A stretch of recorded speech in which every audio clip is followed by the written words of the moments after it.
My name is Robert Kaul. I'm the founder and CEO of Cloud DX.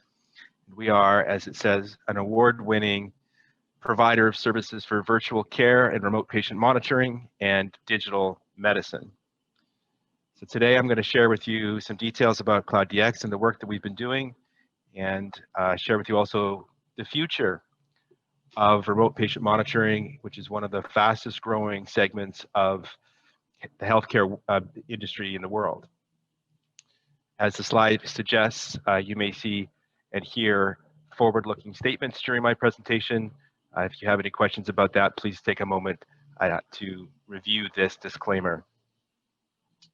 Cloud DX has been in business now for just about 7 years, and in that time has developed our technology from the core of technology we acquired from a company that I used to run, a previous company. So our technology has a longer track record even than that 7 years.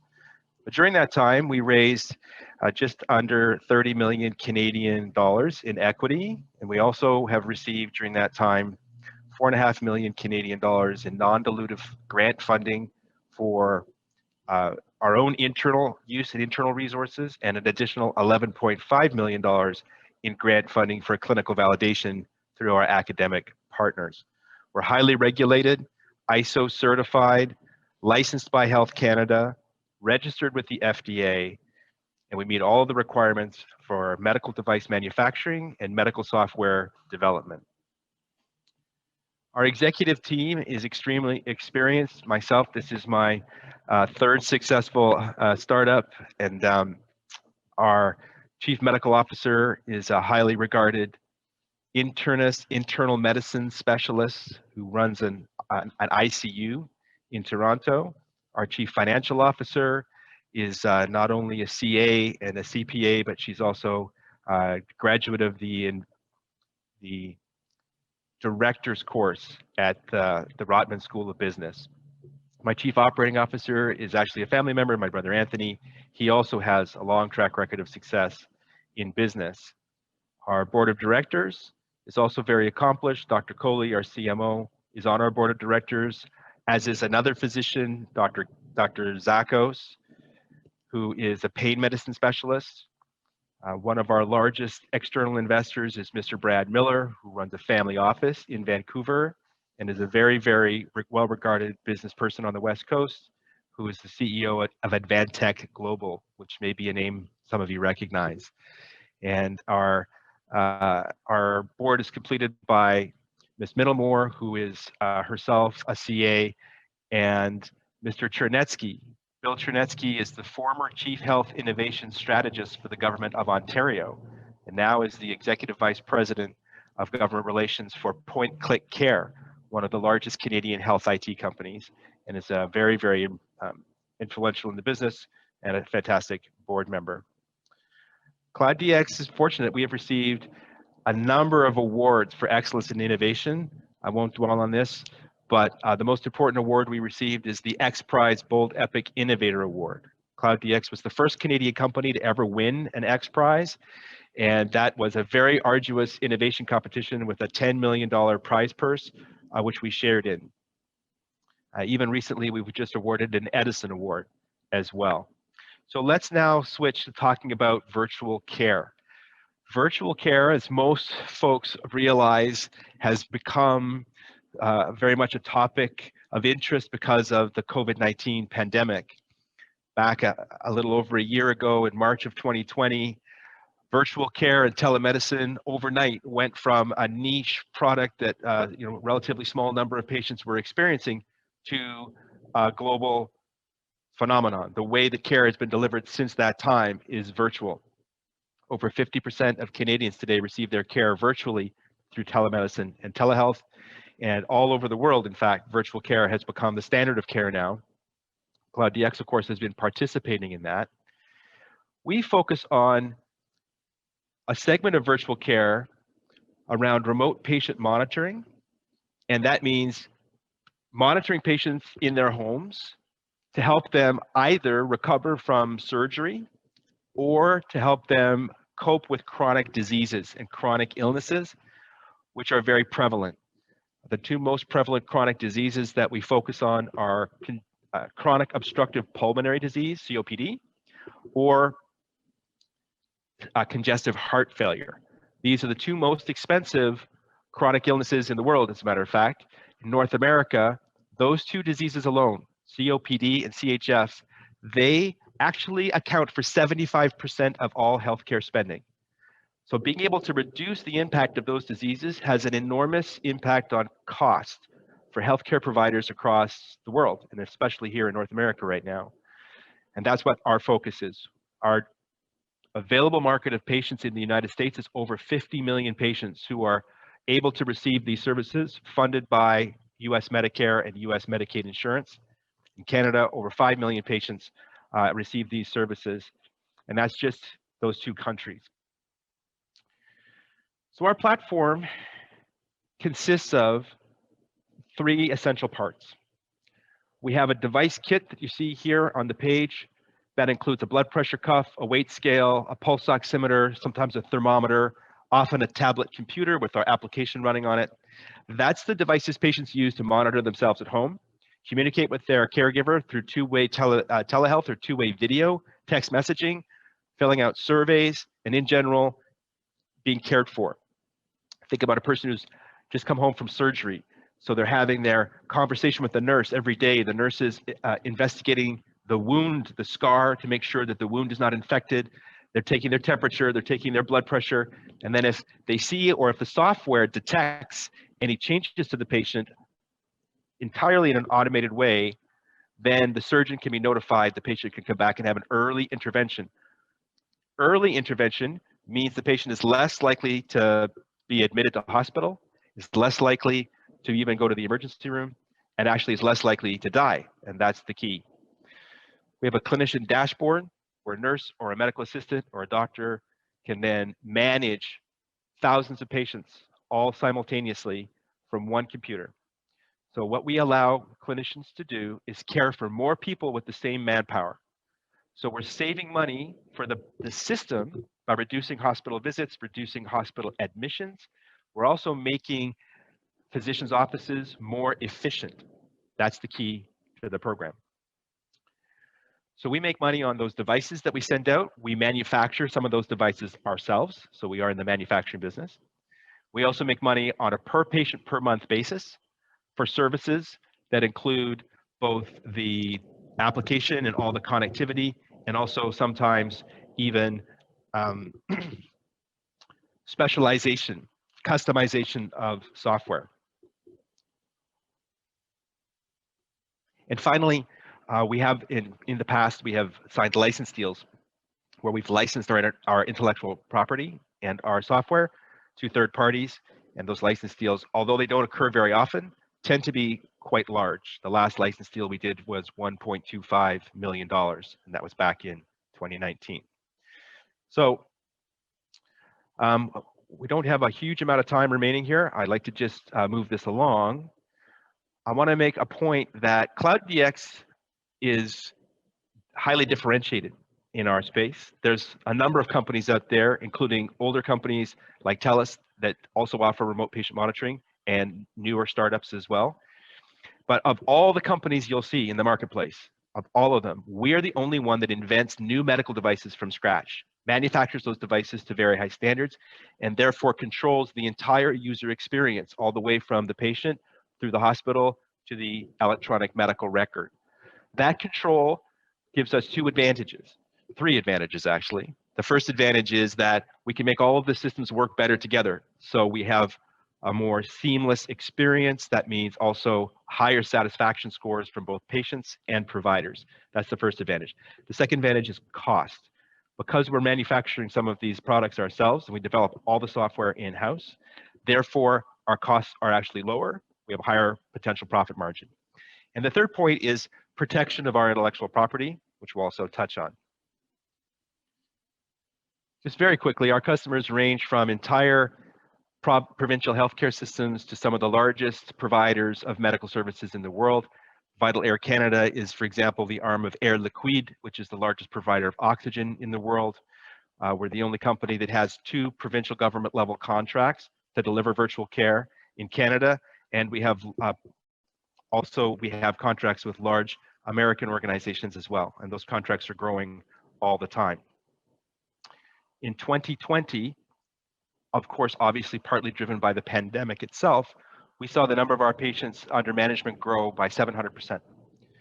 We're seeing that demand continue into 2021. And so our growth is now at the point where thousands and thousands of patients are now becoming available to us that we can now enroll in our remote patient monitoring solution. Because of the way our contracts work, they're 12 to 36-month contracts. Those contracts tend to grow organically. And so we have approximately $4 million in revenue sort of baked into our forecast from existing contracts that are already signed. This slide just shares with you a number of milestones we've achieved since we founded the company, including product market fit, winning the X Prize, scaling up the company with millions of dollars in non-dilutive funding from various levels of government, as well as taking the company public only 8 weeks ago. So we've very recently become a public company. At this time, we're almost entirely a business-to-business or business-to-government organization, so we don't sell to consumers at this moment. All of our solutions are paid for by insurance or by government. That means the patient doesn't have to pay, the doctor doesn't have to pay, the solution is provided for free in Canada for all the users. Doctors are able to access the solution and use it to improve the efficiency and improve care and improve outcomes. In the United States, our solution is reimbursed by Medicare, Medicaid, and private insurance. Sometimes there's a small copay in the United States, but in general, there's very low cost or no cost for our end users to use the solution. And then the solution is deployed through large organizations like hospital systems or large clinics. That means that when we sign a contract with a large organization, potentially thousands of patients become available for us to onboard, and then we onboard those patients over time. We are also an innovation leader, and we have 3 new products coming to market in the next few quarters. The first of those products is our latest version of our pulse wave device. This is a cardiac analyzer and highly accurate blood pressure monitor that is the only device of its kind that measures respiration rate in addition to blood pressure. This is a patented technology that we own and have invented, and that product is coming to market in 2021. In 2022, we're bringing a continuous vital sign monitor to market. That device, called Vitality, monitors cardiac functions, respiration, and continuously measures blood pressure even without a cuff. And the third product we're bringing to market sometime in 2023 is a software application that can actually detect the sound of a person coughing and identify respiratory diseases based on the sound of that cough. That's also patented technology that's currently in its clinical validation study in Mozambique, in Africa, for tuberculosis. That prospective study of 1,500 patients in Africa is funded by the University of California, San Diego, the X Prize Foundation, and the Roddenberry Foundation. So it's a fully funded clinical trial that is expected to wind up at the end of 2021. Those results will be published in 2022. The company's growth essentially is along the lines I've already discussed. We're signing new contracts all the time, obviously. Our existing contracts tend to grow organically as more and more patients get onboarded. We're delivering new devices to the market and new technology in the next 3 years. And of course, we have the opportunity to grow around the world. And that's another direction we'll be taking later in the year and into 2022 and 2023. Already, though, we're in discussions with partners in Europe, across the European Union, and actually have contracts signed with some European partners. And we're also in discussions in Australia. Last quick note here, having now listed the company on the Toronto Venture Exchange, an important point is that over 32% of the shares are still owned by the board of directors, by the insiders in the company. Those shares are sequestered and restricted from sale for at least 12 months. So the founders and the owners and the managers of the company are still very, very large, significant shareholders in the company. So here's where I'll wrap up and summarize, and I'll be happy to answer any of your questions. Cloud DX is a differentiated leader in one of the fastest growing businesses in the world, which is virtual care. We bring to the table unique technology that's patented, that delivers better service, better data, a better user experience at a lower cost. We have some of the largest clients in North America. Some of the health systems that we work with that are our customers are the largest in North America. We're also growing very quickly with new investments in sales and marketing across especially the United States. We are in a strong position financially, having just completed our reverse takeover transaction on the TSXV Venture Exchange, but we're aggressively growing, and so opportunities to invest will continue to come along. We have a strong patent portfolio around the core IP with 6 granted patent families and new patent applications coming on stream all the time. So at that point, I'm going to pause now and ask for questions. Thank you, Robert, here. So the first question here from Emma, this is interesting. She said, do you see your business being affected when the whole pandemic is over, where people can visit doctors face-to-face after that? That's a very good question. The truth is that the growth in virtual care has become irreversible because it's more efficient for everyone. So there's a lot of evidence now that even post-pandemic, care will still be delivered virtually where appropriate. And one of the most appropriate places for virtual care is after surgery, which we're seeing a lot of growth in right now. Interestingly, in hotspots where COVID is still very active, even in Canada, elective surgeries are now stopped. There is no elective surgeries. There are only emergency surgeries. Once elective surgery comes back, we expect a surge of new business because as much as people, will be able to come to the hospital for surgery, no one wants to hang around. They want to go home as soon as possible. And doctors want to get them out of the hospital as quickly as possible. So we've seen a massive sea change in the market, and we all expect the market to continue to grow, which is, again, that projected 38% compound annual growth to 2026. None of that has to do with COVID. On the contrary, it's because the entire solution is actually more efficient. The next question coming from 2 similar questions combined together is that in recent times, the cloud EMR space seems to be quite saturated. What's your competitive edge over there in this space? Yeah, so as I mentioned earlier, we're highly differentiated in the sense that we have a unique set of tools, a unique set of devices that when you stack them up against every other company in the market, ours are preferred. We also are very nimble compared especially to larger companies, but even smaller companies. So when a client asks us to make a customized survey or a custom feature, we're able to turn that around in weeks instead of months, or months instead of quarters, or even years in some cases. And that wins us deals all the time. And the third source of real strength for us is our customer service. This is still, in fact, a relationship business. And so we find that the referrals from our existing customers and testimonials from our customers are also winning us more and more and more new business. We have very, very high third-party measured satisfaction scores. And even then, within the medical community, doctors are very conservative. They like to use solutions that are approved by other doctors.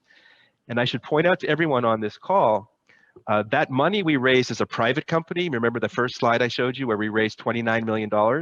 Almost all of that money came from doctors and the Canadian Medical Association itself. So we have a tremendous base of credibility in the medical community, and that's a tremendous advantage for us competitively. Great. So this question from Arvin, you probably answered that to you before. Who are the major new shareholders during your recent listing? It was, as a matter of fact, what's interesting is that we raised 6 million Canadian dollars in our recent listing, and 1/3 of that was from our existing investors, from our president's list. The other 2/3 were through our broker partners, Echelon and Haywood. And in many cases, those were retail investors or large high net worth clients of those banks.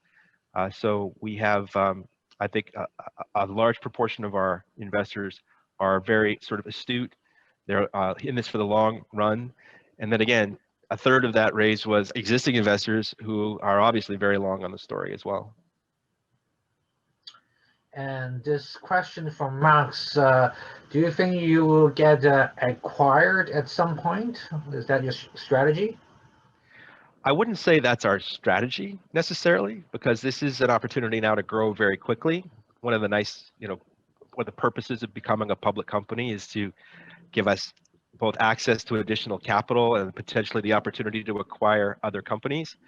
But I do believe there will be consolidation, a lot of consolidation in the industry in the next 2 to 5 years. So we could either be acquired or we could be the acquirer, either one. But I think a lot of growth is going to come from consolidation for sure. This question coming from JT is asking if why did your stock come down quite a bit in the last week? Any particular reason? No particular reason. I think that the entire sector took a small hit yesterday. Our stock actually has had some good days lately. We're relatively new on the market, and I think that as more and more investors learn what Cloud DX does and how rapidly we're growing, and as we're able to put more and more news out with regards to our growth, you're going to see Cloud DX stock perform because of that growth. Okay, one last question here from the Chinese side, Sarah Zhang. He said, do you have any collaboration right now or partnership with the government of the BC, British Columbia here in Canada? Yes, so we've done a number of interesting contracts in British Columbia, and most recently with BC Interior Health around post-surgical monitoring.